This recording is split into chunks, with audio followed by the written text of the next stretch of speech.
Hello everyone, my name is Sam, and my shirt actually matches the poster in the background I put up mainly to help with white balance since this webcam is very sensitive to light. And this is a topic I was actually kind of debating whether or not I actually wanted to talk about, because it seemed like it wouldn't actually be worth my time to discuss this, and I had a pretty similar video before. But Lily Orchard decided to drop yet another video coming after Steven Universe, making more surface level subjective critiques where she's just going through the movie and basically saying like, I didn't like this wasn't to my liking, that's another point on the stupid meter, you should feel bad. And she weirdly has this obsession with every time she criticizes Steven Universe, she has to make personal attacks towards Rebecca Sugar. In this one, she implies that because Rebecca Sugar likes anime, she is attracted to little boys, which is a very strange criticism to make against a Jewish woman who you also called a Nazi before, considering the current climate of things, but I'm not even gonna get into that. I'm just gonna leave that there. I honestly just don't understand what Rebecca Sugar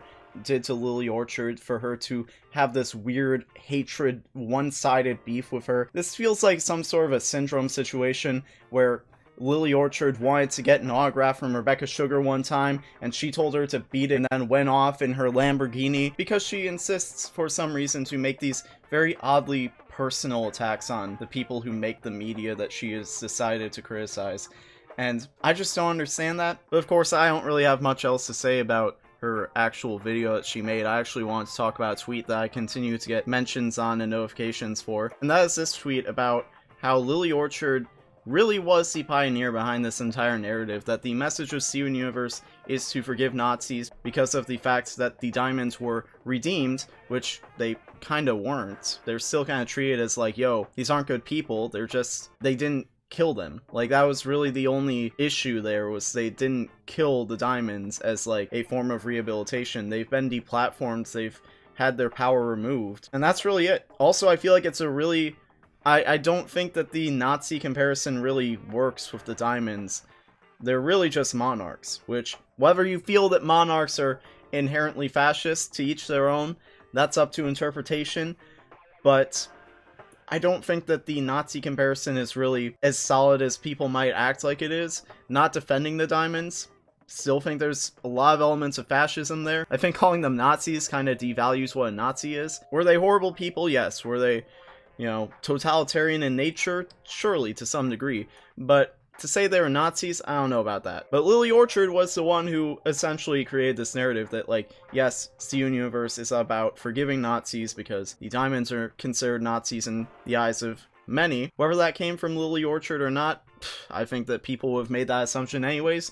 But I find it really interesting considering the fact that Lily Orchard really loves the character of Sylvanas Windrunner. And if you have looked at my channel at all, you know that I play a lot of World of Warcraft. And of course, someone who is a lore whore like me is very familiar with the character of Sylvanas Windrunner. And Sylvanas Windrunner is very clearly a fascist. Like, very explicitly a fascist. Committed genocide against the Night Elves, burned down Teldrassil, and Lily Orchard stands. And of course, this has created a lot of discourse where people are like, well, the issue with the diamonds isn't the same with the issues. Okay, listen, okay.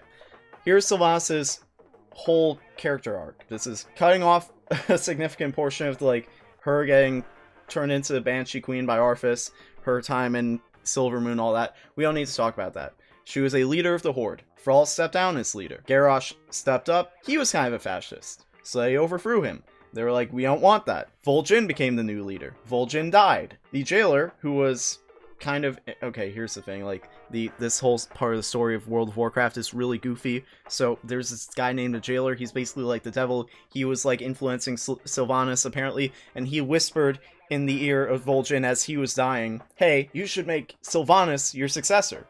So, Sylvanas became his successor. She became the new war chief.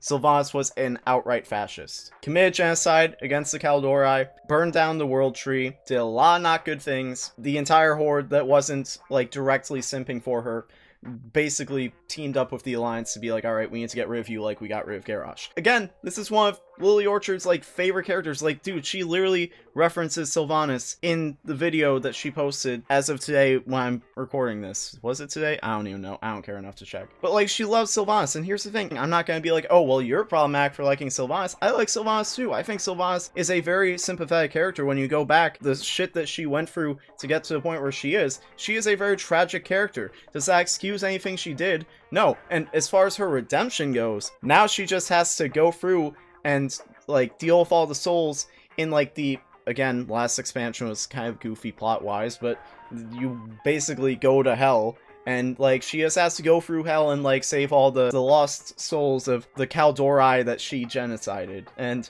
once she does that, once that's all done, her hands are clean. She did. And oh wait, they did the same thing with the diamonds. The diamonds just uncorrupted a bunch of gems, and that's like, alright, we're cool now. Like, how are you going to criticize one and not realize that it's very similar to this character who you are very unashamedly a fan of?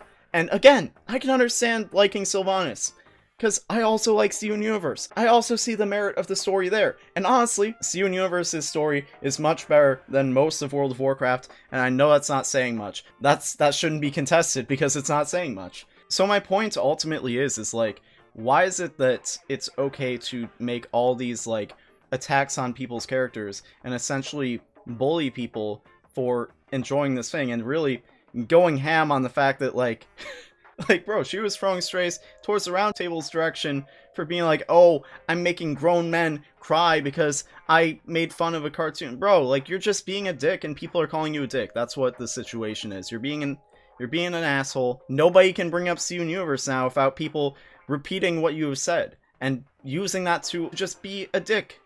Like, you have created a whole army of dicks. Like, this is a perfect example of just say you don't like it.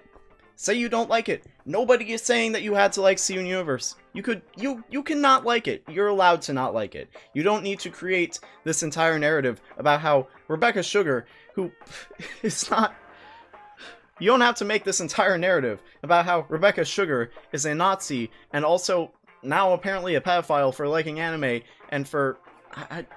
It's crazy. Like, you don't need to do all this. You can just say, I didn't like it. It's a children's cartoon. We're all grown adults. If you don't like it, just don't watch it. And if you do watch it and you want to criticize it, don't turn it into like this weird ad hominem thing where it's like everyone who, like, this is a garbage show for garbage people made by garbage people. I don't know what your beef is with Rebecca Sugar. I don't know if she like stole your lunch money or kicked your dog or what happened here, but like it has nothing to do with us. Airing it out on YouTube is not the way to do it. Like, you can just say you don't like things. Let's just normalize that. Let's just normalize, if you don't like something, just say you don't like it. You know what? I don't like Voltron. I thought it was extremely boring.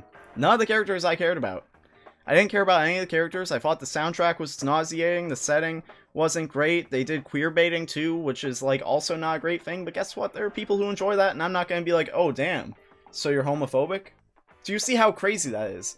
Do you see how crazy that is? Like, oh, okay, so you're homophobic because you like Voltron, huh? Like, nobody in their right mind says that. Sure, plenty of people on the internet do, but a lot of people on the internet are not in their right mind. In fact, my New Year's resolution for this year is to not engage in the rat race of speedrunning mental illness in the way that you interact with the things that you like. I'm trying to go outside this year, and like, bro, I'm hella pasty right now.